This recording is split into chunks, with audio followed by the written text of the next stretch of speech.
My stepmother gave my college fund to her son, then one university call during Thanksgiving dinner changed everything.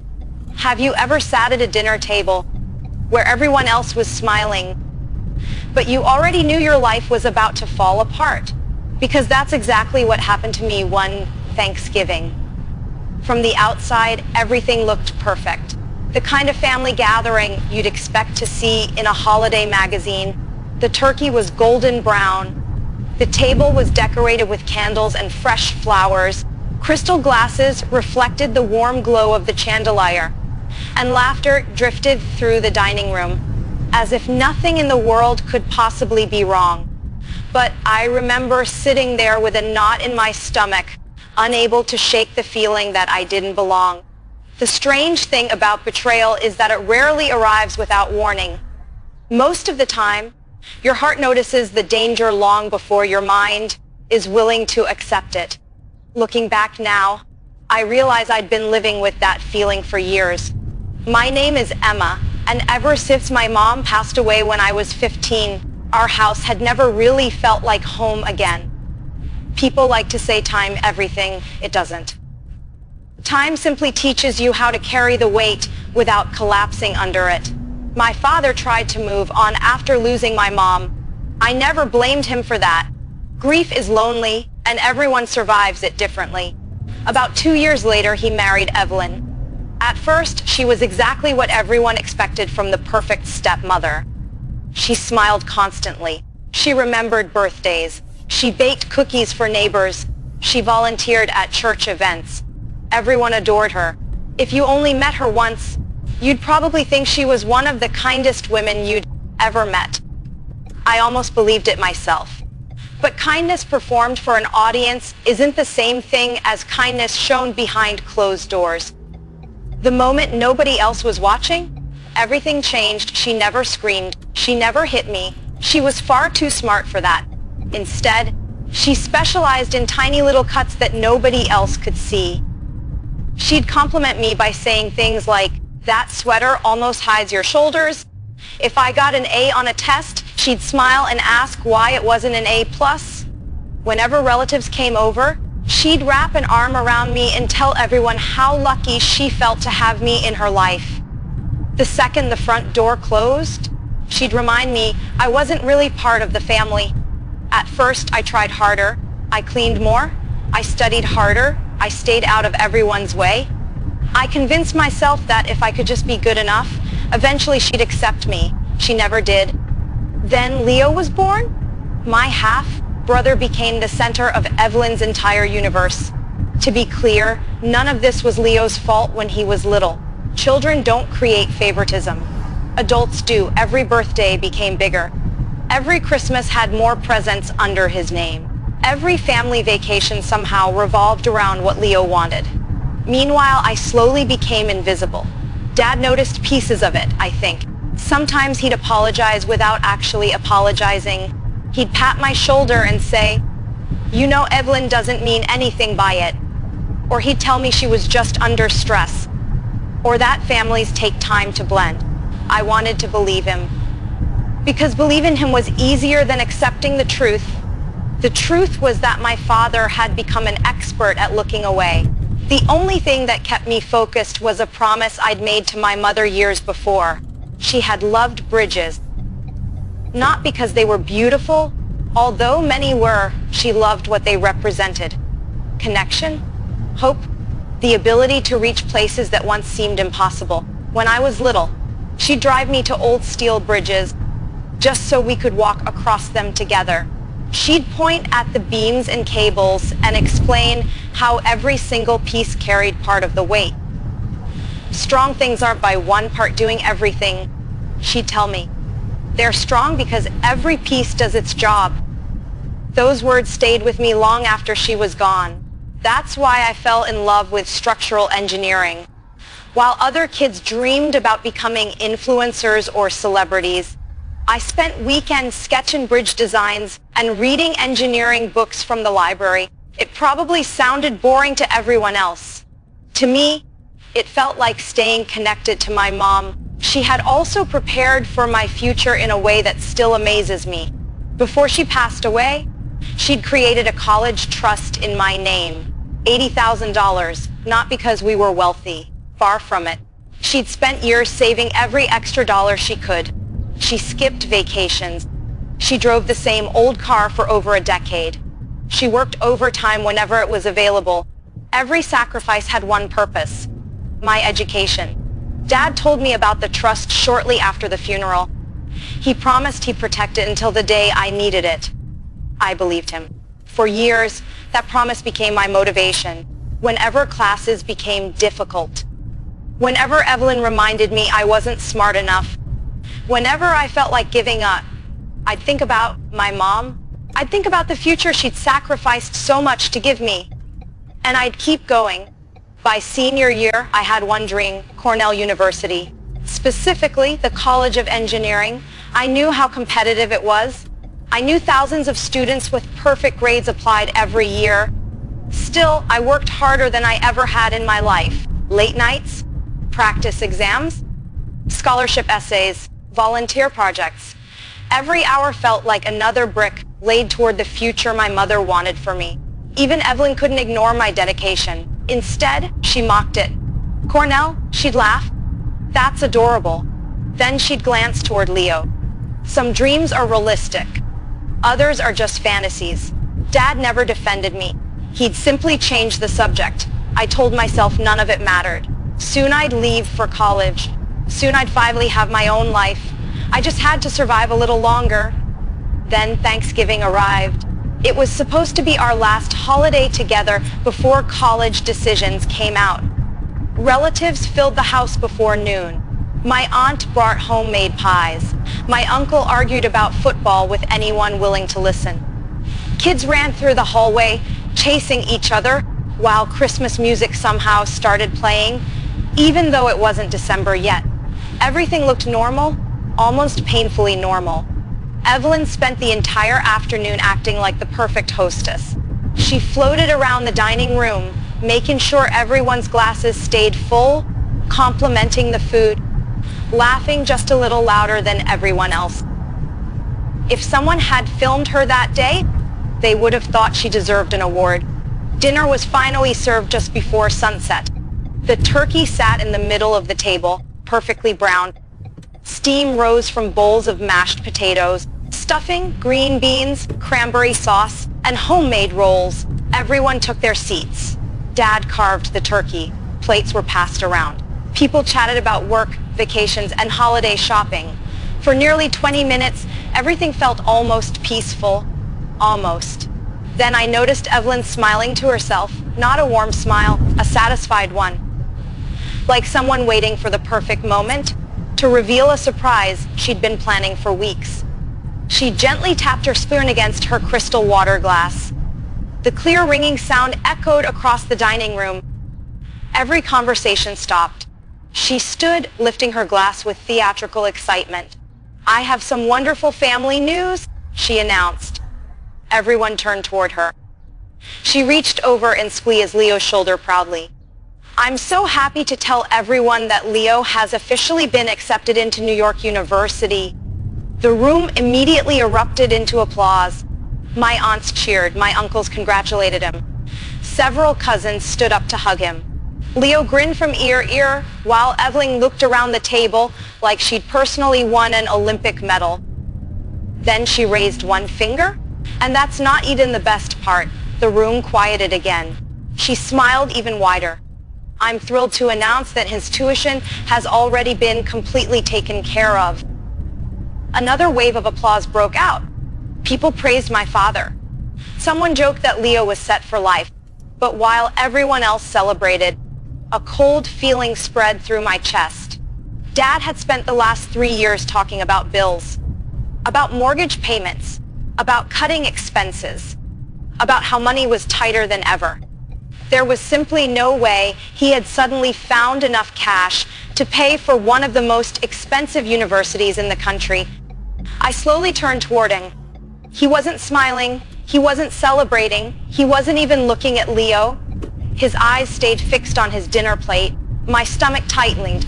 Something was terribly wrong. "Day," I asked quietly. He didn't answer. The room slowly became quieter as people noticed the change in his expression.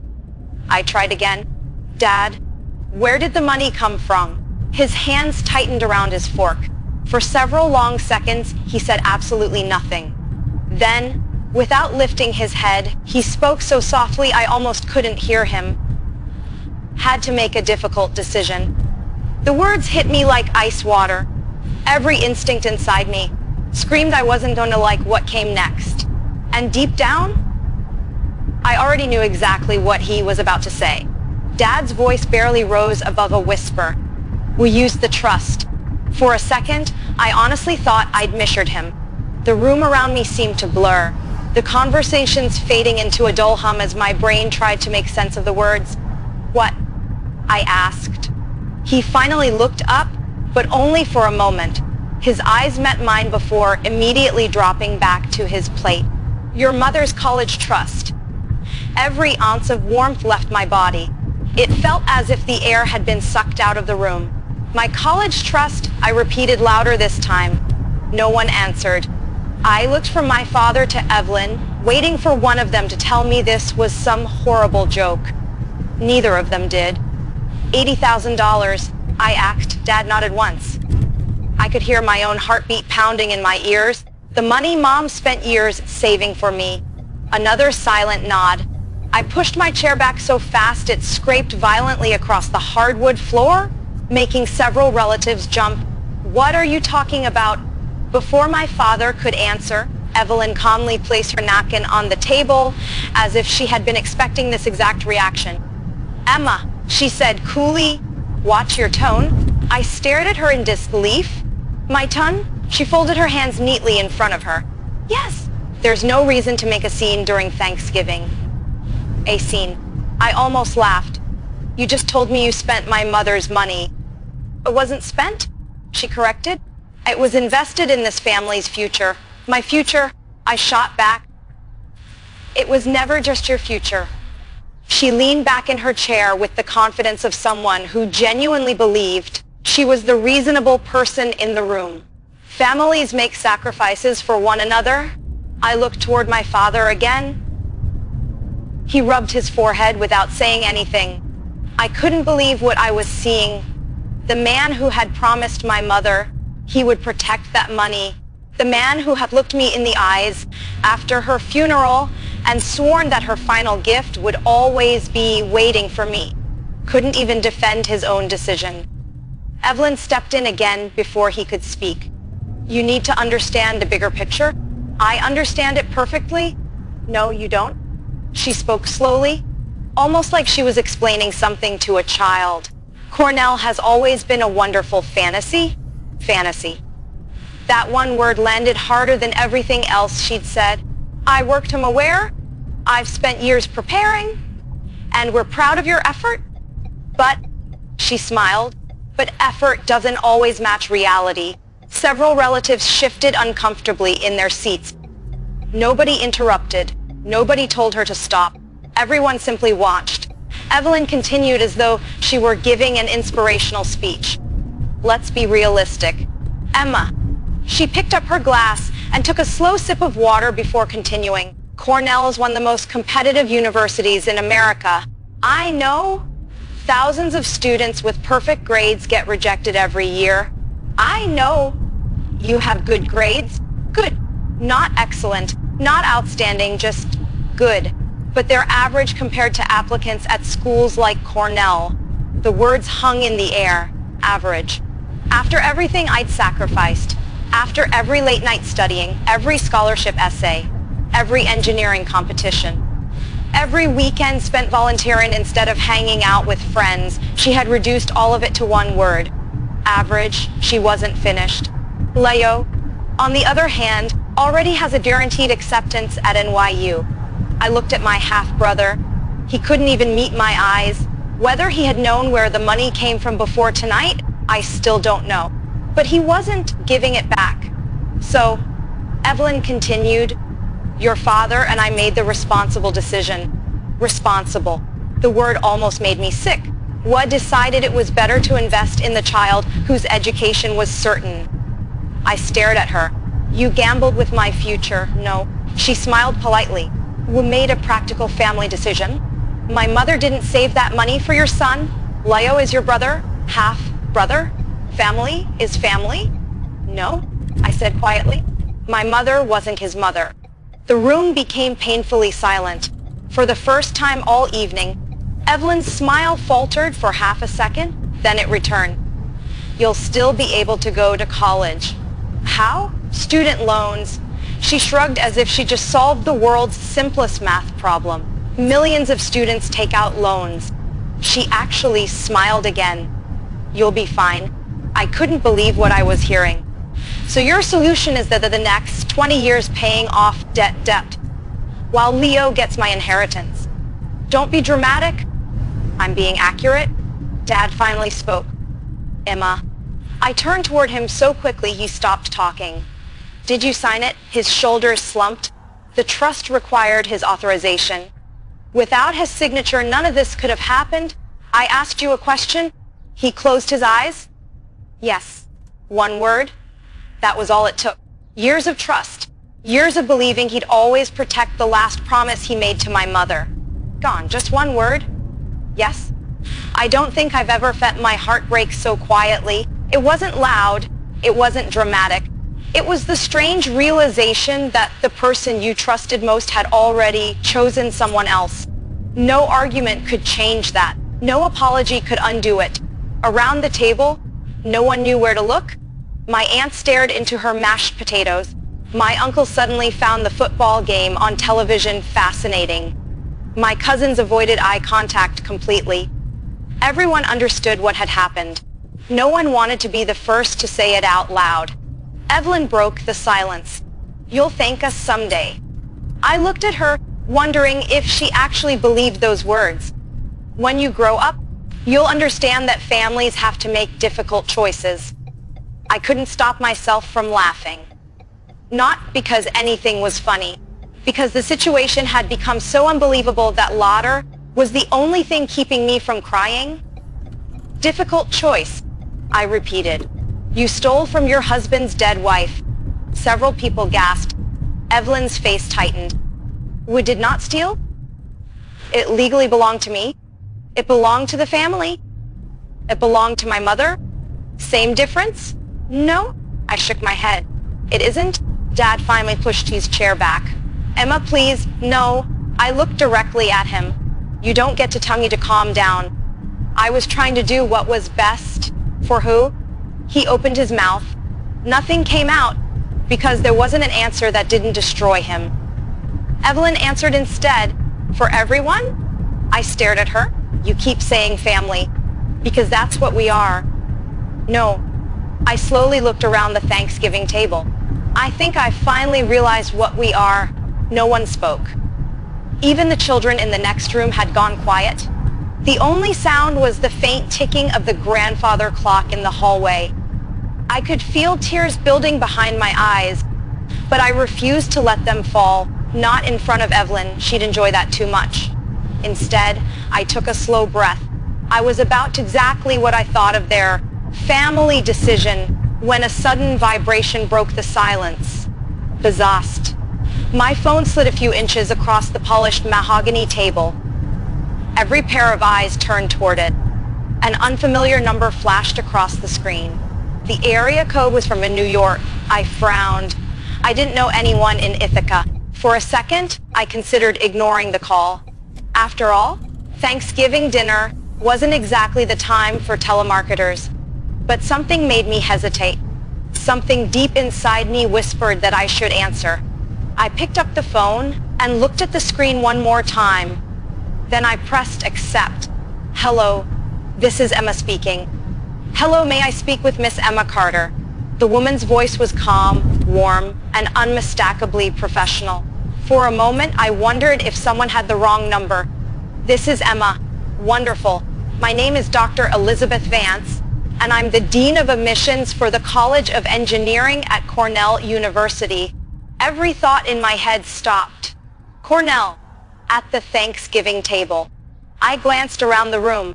Most of my relatives had gone back to pretending they weren't listening, but every one of them was hanging on every word. I'm so sorry to interrupt your Thanksgiving dinner. Dr. Vance continued, normally we don't make calls on holidays, but after reviewing our final admissions committee decisions this afternoon, I didn't want to wait till next week. My heart was beating so hard I thought everyone could hear it. I understand. I'll keep this brief. I gripped the phone with both hands. For years, I had imagined opening an email from Cornell, maybe a letter in the mail. Never this, never a personal phone call. We received thousands of outstanding applications this year, she said. Yours immediately stood out. I couldn't breathe. She continued, your admissions essay on structural engineering was one of the most compelling pieces our faculty reviewed this cycle. Without realizing it, I sat back down. The entire dining room had become so quiet that I could hear the clock ticking in the hallway. Dr. Vance wasn't finished. Your academic achievements, recommendation letters, leadership experience, and commitment to engineering place you among the highest ranked applicants in this year's admissions process. I felt tears beginning to sting my eyes, not because I was sad, because for the first time all evening, someone was finally seeing me, not as an inconvenience, not as average, not as someone else's responsibility. They saw the years of work no one in this house had ever appreciated. Then came the sentence that changed everything.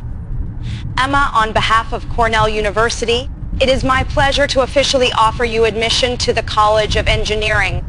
I covered my mouth. I couldn't speak. Across the table, my father slowly lifted his head. Evelyn's smile disappeared. The room remained completely silent. Dr. Vance laughed softly. I'll take that silence as a good sign. I finally managed to whisper, yes, it definitely is. I'm delighted to hear that. Then she added something I never could have imagined. There's one more piece of news. I blinked. Because of your exceptional application and the unanimous recommendation of our scholarship committee, you've also been selected as one of this year's presidential scholars. For a second, I wasn't even sure I'd heard correctly. I'm sorry? The presidential scholarship. She sounded genuinely excited. It covers your full tuition? I closed my eyes. She continued before I could recover. It also includes your university housing. I felt my fingers tighten around the phone.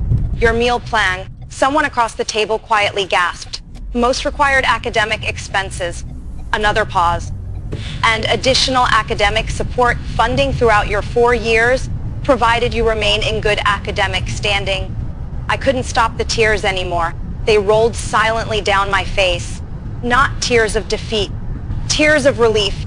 Years of wondering whether I was good enough.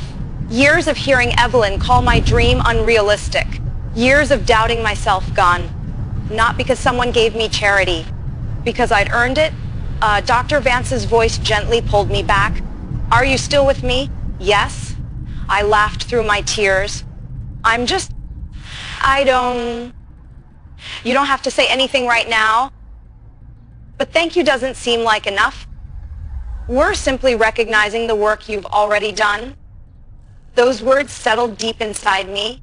Recognizing the work you've already done, not luck, not pity, work. Hard work. I looked directly at Evelyn. Only minutes earlier, she'd called my grades average. Now the dean of one of the best engineering schools in the country was telling me I ranked among their strongest applicants. Evelyn couldn't even hide the shock on her face anymore. Her hands were gripping her wine glass so tightly that her knuckles had turned white.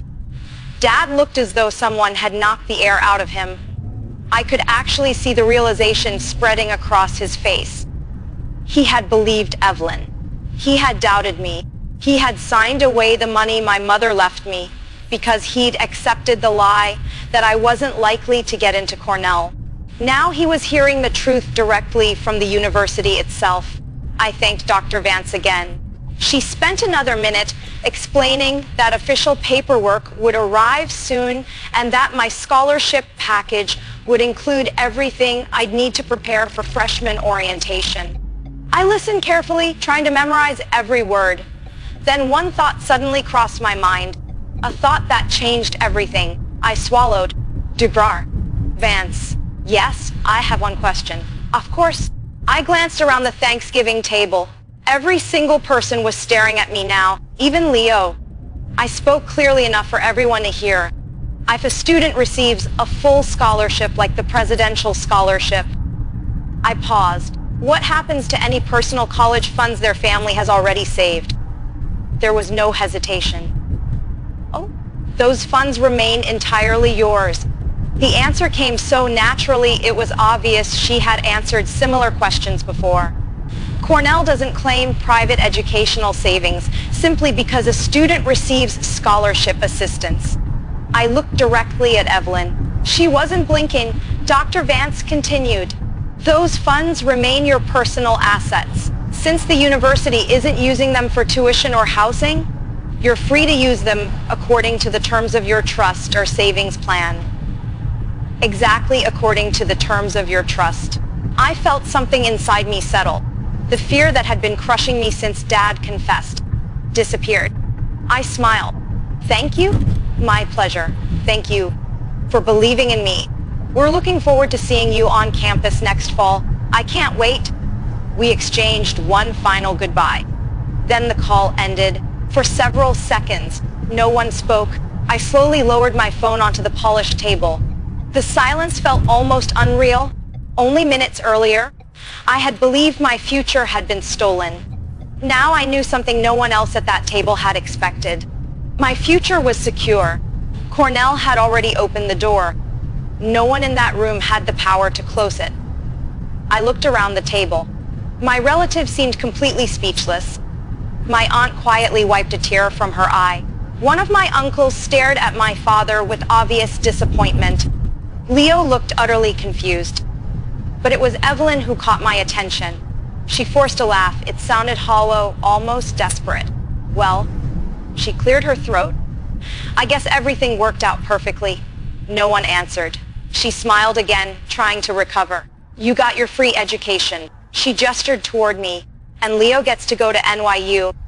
Another nervous laugh. Everybody wins, for the first time all evening. I smiled back. It wasn't a smile of happiness. It was the smile of someone who finally realized the game had completely changed. No, I said quietly. The room froze again. No, I repeated, keeping my eyes locked on Evelyn. Not everybody does. The smile slowly faded from Evelyn's face. For the first time since she married my father, she looked uncertain, not angry, not confident, just uncertain. I reached down beside my chair and picked up my bag. Earlier that afternoon, before everyone had arrived, I'd slip one document into it almost as an afterthought. At the time, I hadn't expected to use it. Now, it suddenly felt like the most important piece of paper I'd ever carried. Without saying a word, I pulled out a folded packet of legal documents and placed it gently in the middle of the Thanksgiving table. The sound of the paper landing on the polished wood seemed impossibly loud. My father looked at it. What is this? He asked quietly. A certified copy of my mother's original trust agreement. His expression changed immediately. Evelyn's eyes narrowed. I've already seen that trust, she said dismissively. No, I replied calmly. You saw the summary. I slid the document a little closer to my father. You never bothered to read the entire agreement. He unfolded the papers with trembling hands. As he turned the first page, I watched his eyes move across the paragraphs. Then they stopped. His face lost every trace of color. What? His voice cracked. Evelyn reached for the document. He handed it to her without saying a word. She scanned the page quickly. Then again, this time more slowly. Her confident posture disappeared. Buried near the end of the agreement was a clause my mother had insisted her attorney include years earlier. At the time, I'd never understood why. Now I did. The trust clearly stated that every dollar could be used only for my direct educational expenses. Any unauthorized withdrawal automatically triggered a forensic audit of the account. The person who approved the withdrawal would become personally responsible for replacing every cent within 30 days. Failure to do so could result in both civil liability and potential criminal prosecution for unlawful misappropriation of trust assets under applicable law. My mother had trusted people, but she'd trusted paperwork even more. She had built protection into every page. Evelyn looked up at me. That's ridiculous. Isn't. No judge willed. Our family attorney already confirmed it. I interrupted her before she could finish. I spoke with him after I noticed unusual activity on the trust account last week. My father's head snapped toward me. You knew? I knew something wasn't right. When I'd received a routine account notification several days earlier, the balance hadn't looked the way it should. At first, I'd assumed it was a banking error. One phone call to the trustee had changed everything. Because I was the beneficiary, they couldn't release every detail without proper documentation. But they advised me to contact the attorney who had drafted the trust. I did. He reviewed the records. Then he sent me the certified copy that was now lying on our Thanksgiving table. I hadn't wanted to believe my own family would actually take the money. I came to dinner hoping there had been some misunderstanding. Instead, they confessed. Evelyn swallowed hard. No. I raised my hand. You've done enough talking tonight? The room remained completely silent. I looked directly at her. Since Cornell is paying for my education, I paused just long enough for every word to settle. I no longer need the trust for tuition. For a brief second, hope flashed across Evelyn's face. She thought I was about to let it go. Then I continued. I am exercising my legal rights as the sole beneficiary. Her expression froze. I am formally demanding that every single dollar. I looked at my father. All $80,000. Then back at Evelyn. Be returned to my mother's trust immediately. The words hit the room like thunder. Leo shot to his feet so fast, his chair tipped backward onto the floor. You can't do that. His voice cracked with panic. The payment deadline is tomorrow. I looked at him. For a moment, I almost felt sorry for him. Almost. He hadn't created this situation, but he had happily accepted its benefits. I'm sorry, he said, though it sounded more frightened than sincere. I already picked my classes, I know. I already told everyone I'm going, I know. My dorm assignment is finished, I know. His breathing became uneven. If the money goes back, he couldn't finish the sentence, because he already knew. Without the money, there would be no NYU. I remembered Evelyn's words from less than an hour earlier. Her exact words. Families make sacrifices. Student loans. You'll be fine. I met Leo's eyes. I said softly, you'd better start looking into student loans. The silence afterward was deafening. Evelyn stood up so suddenly her draped across the floor. How dare you? No, I shook my head. How dare you? She pointed at me with a trembling finger. We raised me. We gave you a home. My father did. We treated you like family. I couldn't help it. I laughed. Not loudly, not cruelly, just honestly. No, I said.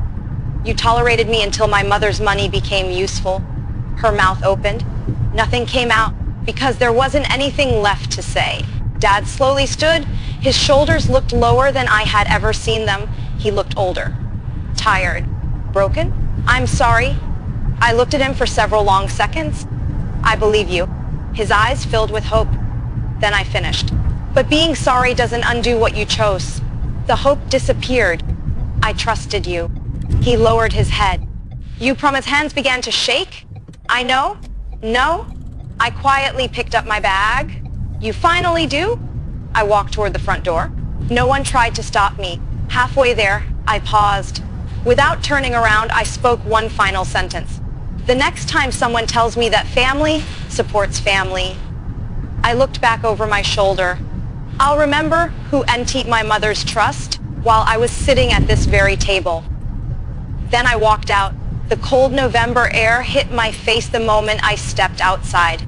For the first time in years, I could breathe. I drove to my best friend's apartment that night. I never slept in my father's house again. The weeks that followed were anything but quiet. The attorney formally notified the trustee. The forensic audit confirmed exactly what had happened.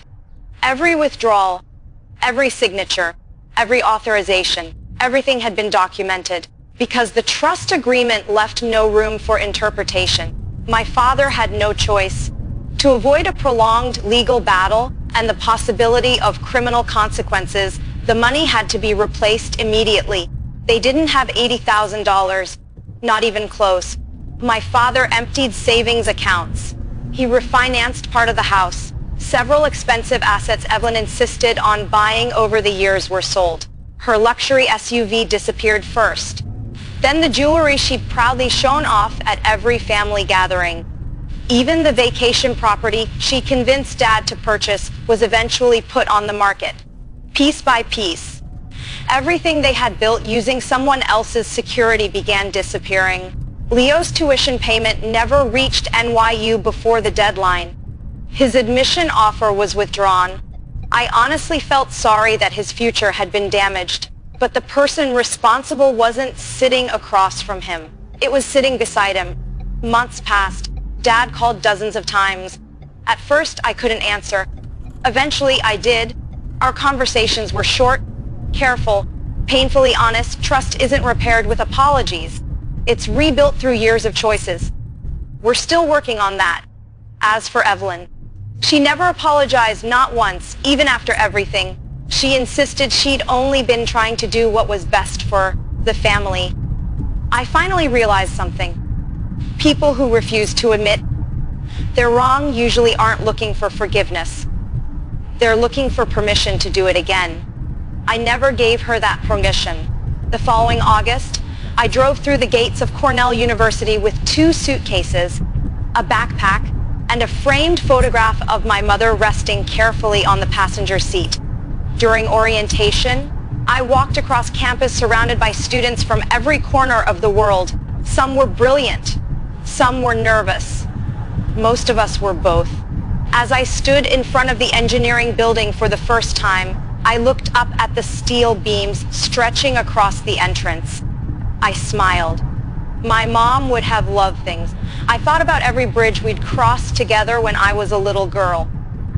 Back then, she taught me that strong structures survive because every piece carries its own weight. It took me years to understand she wasn't only talking about bridges, she was talking about people. That Thanksgiving, I lost the family I thought I had, but I also found something far more valuable.